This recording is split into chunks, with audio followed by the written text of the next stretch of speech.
नाज़रीन अस्सलाम वालेकुम। नाज़रीन doctor Danish program real focus के साथ हाजिर है। नाज़रीन आज बहुत ही अहम 3 ब्रेकिंग न्यूज़ मैं आपको दे रहा हूँ। बहुत अहम ज़राए से ये बात सामने आई है जो मैं आपके सामने रख रहा हूँ। देखें, ये बात तो आ रही है कि ये हुकूमत मुद्दत पूरी करेगी नहीं करेगी, और दूसरा ये है कि इस हुकूमत का ख़ात्मा हो, अदम एतमाद लाया जाए, बजट इजलास जो है उसमें बजट पास कराया जाए नहीं कराया जाए, या जो है वो जहांगीर तरीन जो है वो ग्रुप हुकूमत गिरा दें, इस्टेब्लिशमेंट हुकूमत गिरा दे, या जो है वो क्या नाम है वज़ीर आज़म ख़ुद असम्बली तोड़ दें। तो ये चीज़ें तो चल रही हैं, लेकिन आज मैं आपको बहुत ही अहम अंदर की ख़बर दे रहा हूँ कि PDM ये चाहती है कि जी ये हुकूमत का ख़ात्मा हो। आपके जहांगीर तरीन ये चाहते हैं कि हुकूमत का ख़ात्मा हो, आपकी पीपल्स पार्टी ये चाहती है हुकूमत का ख़ात्मा, ये मैंने इत्तेहादी ये चाहते हैं, ये सब मैंने बता दिया था, और इस्टेब्लिशमेंट भी चाहती है। लेकिन क्या आप ये जानते हैं कि ख़ुद वज़ीर आज़म चाहते हैं कि ये हुकूमत मुकम्मल मुद्दत ना करे और मिड टर्म इलेक्शन में चले जाएं? क्या ये आपको पता है कि वज़ीर आज़म ख़ुद चाहते हैं कि वो अपनी मुद्दत मुकम्मल ना करें बल्कि मिड टर्म इलेक्शन की तरफ चले जाएं? क्यों? उसकी वजह मैं बता देता हूँ। क्योंकि उनके पास अब जो रह गया है मज़ीद 1 साल रह गया है, क्योंकि 1 साल तो इलेक्शन का होता है ना, तो अब तकरीबन 3 साल कंप्लीट हो रहा है। 3 साल की सूरत हाल इस वक्त हुकूमत की आपके सामने है। इस वक्त भी उनको कहीं ना कहीं से अवाम से आवाज़ आती है, कुछ ना कुछ सिलसिला है, इलेक्शन ज़िमनी होता है तो वोट पड़ रहे हैं, लेकिन उन्हें ये उनके और उनके करीब तरीन रफ़ीक का ये ख्याल है कि अब वो मज़ीद कोई ऐसी आपके कारकर्दगी मज़ीद 1 साल में नहीं दे सकते हैं, बल्कि मज़ीद तबाही आनी है, जो उनको भी पता है। तो वो ये कहते हैं कि आज जिस स्टेज पे वो खड़े हैं और कल 1 साल बाद यानी उस जब जनरल इलेक्शन में जाएंगे 2023 में, तो उस वक्त उनके हाथ में कुछ भी नहीं होगा, ये वो ख्याल कर रहे हैं। हालांकि कहा जाए तो आज भी ऐसी कंडीशन है, लेकिन वो समझते हैं कि ये कंडीशन फिर भी बेहतर है, क्योंकि जब ज़िमनी इलेक्शन होता है तो तकरीबन ये इनके वोट्स पड़ रहे हैं। ठीक है, ये हार रहे हैं, लेकिन फिर भी इनको वोट पड़ रहे हैं और ये सेकंड आ रहे हैं बहुत सी जगहों पर। तो ये एक मैं बहुत बड़ी आपको ब्रेकिंग दे रहा हूँ कि वज़ीर आज़म चाहते हैं कि वो ख़ुद मुद्दत अपनी पूरी ना करें और मिड टर्म इलेक्शन जो है वो हो जाए। अब ये किस तरह होगा, इसके क्या 3 तरीक़ा है मिड टर्म इलेक्शन की तरफ जाने के लिए। एक तो तरीक़ाकार ये है कि वो इस तरीके से जाएं कि वो अपनी असम्बली तोड़ दें। दूसरा तरीका उनके सामने आया है कि वो सियासी शहीद बन करके जाएं, यानी इस्टेब्लिशमेंट उनकी हुकूमत को किसी भी बुनियाद पर गिरा दे। मैंने अभी आपको बार बार कहा है कि वज़ीर आज़म, मेरे वीडियोस देख लीजिए कि वज़ीर आज़म पूरी कोशिश कर रहे हैं कि मार्शल लॉ आ जाए या एमरजेंसी नाफिद हो, ऐसी काम कर रहे हैं जिसकी बुनियाद पर इस्टेब्लिशमेंट एक्शन ले और उनकी हुकूमत का ख़ात्मा करे और वो मज़लूम बनकर आवाम की तरफ पहुँच जाएँ। तीसरी उनकी कोशिश है कि जहांगीर तरीन के ख़िलाफ़ वो एक्शन लें और जहांगीर तरीन के लोग इस्तीफ़ा दें और उनकी हुकूमत का ख़ात्मा हो जाए। इस तरीके से जब उनकी हुकूमत को ख़त्म की जाएगी, ये भी बात मैं बता रहा हूँ जो डिस्कस हुआ वो ये भी है कि अगर इस तरीके से जहांगीर तरीन को सज़ा देते हैं और वो इस्तीफ़ा देते हैं और वो अगर अवाम में जाते हैं, तो वो इस पॉइंट को भी 2 पॉइंट को उन्होंने इस्टेब्लिश करना है। उसके लिए एक इन्होंने स्टेटिस्टिक भी फेंका है मार्केट में, मैं उसकी भी पोजीशन बताता हूँ कि जनाब मईशत चल गई है, ऊपर आ गई है, आ रही है और बेहतरीन हो रही है। और उन्होंने कहा कि जी अगला इलेक्शन जो है वो उसमें वो तबाही मचा देंगे, ये उनका क्लेम है। अभी देखें क्या वजूहत है कि क्या है ये मिड टर्म जाने का एक मौका है। उन्हें पता है कि इस चीज़ को लेकर और मजलूम बनकर वो अगर अवाम में जाएंगे तो शायद उनको हमदर्दी का भी वोट मिले और वाकई कहा जाए कि जनाब ये देखें, ये तो मईशत को दुरुस्त कर रहे थे, ये तो पहुंच गए थे, अब तो मईशत दुरुस्त हो जाती, जो कि एक बहुत बड़ा ढोंग है। अभी मैं उसके बारे में बताता हूँ। तीसरा जो इम्पोर्टेंट पॉइंट है कि जहांगीर तरीन को सज़ा देकर अगर असम्बली यानी हुकूमत का ख़ात्मा होता है तो वो अवाम में जाके कह सकते हैं कि देखिए मैं अपने ही लोगों को, जो लोग करप्ट थे, मैंने उनको सज़ा दिया, एहतसाब किया, और मैं करप्ट माफिया को किसी भी सूरत में नहीं छोड़ूंगा। चुनांचे मैंने अपने पार्टी के सबसे बड़े करप्ट शख्स को सज़ा दी और मेरी हुकूमत का खात्मा कर दिया गया। ये तो पहली ऑप्शन उनकी है कि इस्टेब्लिशमेंट उनकी हुकूमत ख़त्म करे।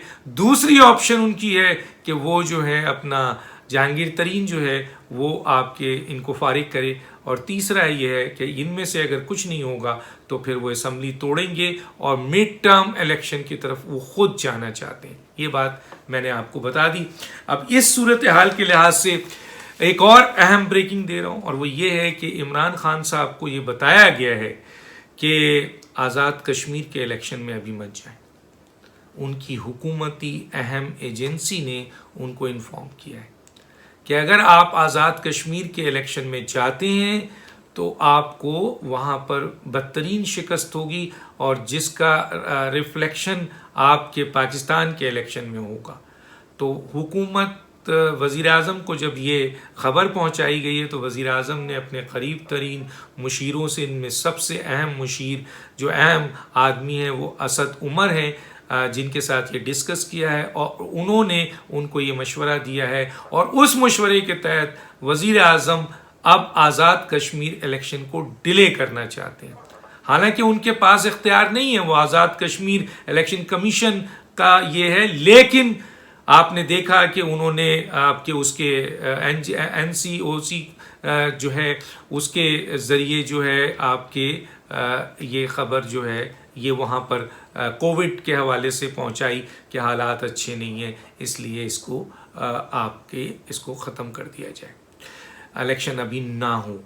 ये पूरी कोशिश कर रहे हैं कि इसी तरीके से आज़ाद कश्मीर की हुकूमत पे इलेक्शन कमीशन को यह बावर कराया जाए कि इस वक्त इलेक्शन आज़ाद कश्मीर के लिए आवाम के लिए मुनासिब नहीं है, ताकि वहाँ इलेक्शन ना हो। और उनकी एजेंसी ने जो उनको कहा है कि ये इलेक्शन आपके लिए बेहतर नहीं होगा, क्योंकि इस्टेब्लिशमेंट भी आपके साथ उस तरह नहीं खड़ी है, वो आपकी हुकूमत को तो चला रही है लेकिन अब उस तरह मदद नहीं करेगी। गोया आप वहाँ एक्सपोज होंगे और आपको बुरी तरह शिकस्त होगी, जिसकी बुनियाद पे ये होगा कि आपको बड़ी शदीद रिफ्लेक्शन यहाँ पे आपको मिलेगा, यहाँ पर उसका असर होगा, यहाँ के लोगों में असर होगा, और आपकी गिरफ्त जो है और लूज़ होगी, और अपोजिशन जो है वो आपको खा जाएगी। ये है दूसरी जो है वो तीसरी जो मैंने दूसरी ब्रेकिंग दे दी। तीसरा मैंने कहा कि वो इलेक्शन की वो जो मईशत का गोरख धंधा है, वो क्यों कह रहा हूँ मैं। हुकूमत ने बड़ी खूबसूरती से जो है वो आदाद शुमार को उठाया है, और आदाद शुमार को उठाकर अवाम को वो बेवकूफ़ बना रहे हैं, और ये इंप्रेशन दे रहे हैं कि जनाब एकदम GDP इंक्रीज़ हो गया है, एकदम मईशत जो है वो कैसे होता है। मईशत अगर एकदम हो रही है, कोई जादू है, कोई क्या है।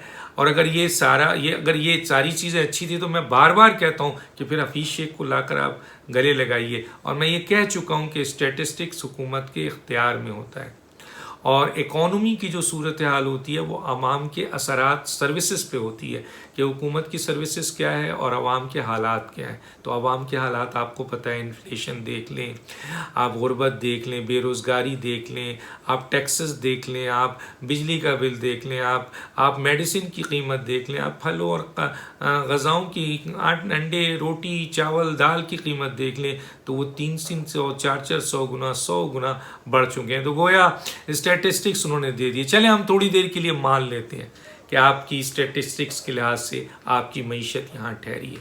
मैं 3 चीज़ का सिर्फ इशारा करूँगा, ज़्यादा नहीं, बहुत ज़्यादा दे सकता हूँ, किसी स्टेज पर बताऊँगा। चले हम मान लेते हैं कि आपकी GDP जो है वो आपकी 3.9 हो गई है। आपकी GDP 2000 आपके अगले साल आप कह रहे हैं 4.8 हो जाएगी। चले हम ये 3 साल की GDP लेते हैं कि आपकी 2019 में 2.1 थी, उसके बाद 2020 में -5 हुई, और फिर 2021 में आप कह रहे हैं 3.9 है। इसके हिसाब से जो एवरेज GDP आपकी बनती है वो GDP आपकी बनती है कोई 1.879 या 1.9 के करीब। और अगर हम अगली भी आपकी दे दें 4.8, जिसको आप फोरकास्ट कर रहे हैं कि ये होगी, अभी ये हुई नहीं है, चले दे देते हैं 4.8, तब भी आपकी चारों मिला के 2.5 के करीब आपकी जीडीपी बनती है एवरेज, जबकि आपने 2018 में जो जीडीपी ली थी वो 5.8 ली थी इमरान खान साहब, 5.8 और एवरेज 2.5, क्योंकि आपके पास तो बस एक साल रह गया और वो भी एक साल के बाद आप इंतखाब में जा रहे हैं, तो 2.5 से 5.8 तक कहाँ ले जाएंगे। तो गोया आप जीडीपी में आपका मुकाम आपके स्टेटिस्टिक्स के लिहाज से, आपके फिगर के लिहाज से ये स्टेटस है। दूसरा आइए जो मैं बताना चाहता हूं, और वो ये बताना चाहता हूं कि करंट अकाउंट खसारा, करंट अकाउंट खसारा का आप जो बार बार कह रहे हैं, मैं आज आपको एक इंफॉर्मेशन दे रहा हूं। बल्कि करंट अकाउंट खसारा से पहले मैं आपको एक और चीज बताता हूं, और वो है टैक्स कलेक्शन। आप कह रहे हैं कि टैक्स कलेक्शन आपकी जो है वो 4100 आपके 23 जो है वो बिलियन के करीब जो हो गई है। बिल्कुल चलें, मान लिया 4123 बिलियन के करीब हो गई है, लेकिन आपको पता है 2018 में क्या थी? 2018 में थी 3828 बिलियन। गोया 3 साल में आपने सिर्फ 300 बिलियन का इजाफा किया। यही कैलकुलेशन के लिहाज से मैं आपको जवाब दे रहा हूं, ये आपके कैलकुलेशन है जो मैं आपको जवाब दे रहा हूं कि सिर्फ 300 बिलियन का हुआ है। और ये जो है हर 5 साल बाद आप देख लें, पिछली हुकूमत 2008 में जो थी 2013 में 5 साल में डबल हुई, 2003 में जो थी 2008 में वो डबल हुई, 2013 में जो थी वो 2018 में डबल हुई, 2018 में जो है उसको डबल होना चाहिए। और डबल क्या होना चाहिए? 3828 बिलियन को तकरीबन 7800 के करीब जो है वो डबल होना चाहिए था। अब सवाल ये पैदा होता है कि 7656 होना चाहिए था, 7656 के बजाय आप अभी 3 साल गुजर गए हैं और आपने 4100 आपके 43 आपका जो फिगर बनता है वो है। तो गोया आपने तकरीबन कोई 300 के करीब जो है वो 3 साल में इजाफा किया। तो एक साल में आप क्या 7656 तक पहुंच सकते हैं? गोया यहाँ पे भी आप बहुत नीचे हैं।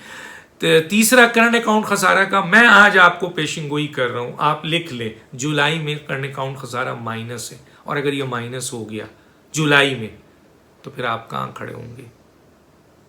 ये थी चंद अहम बातें जो मैं आपके सामने लाया हूं, बहुत अहम इंफॉर्मेशन के साथ, बहुत अहम जराए के साथ। डॉक्टर दानिश को इजाज़त दीजिए। अल्लाह हाफिज़।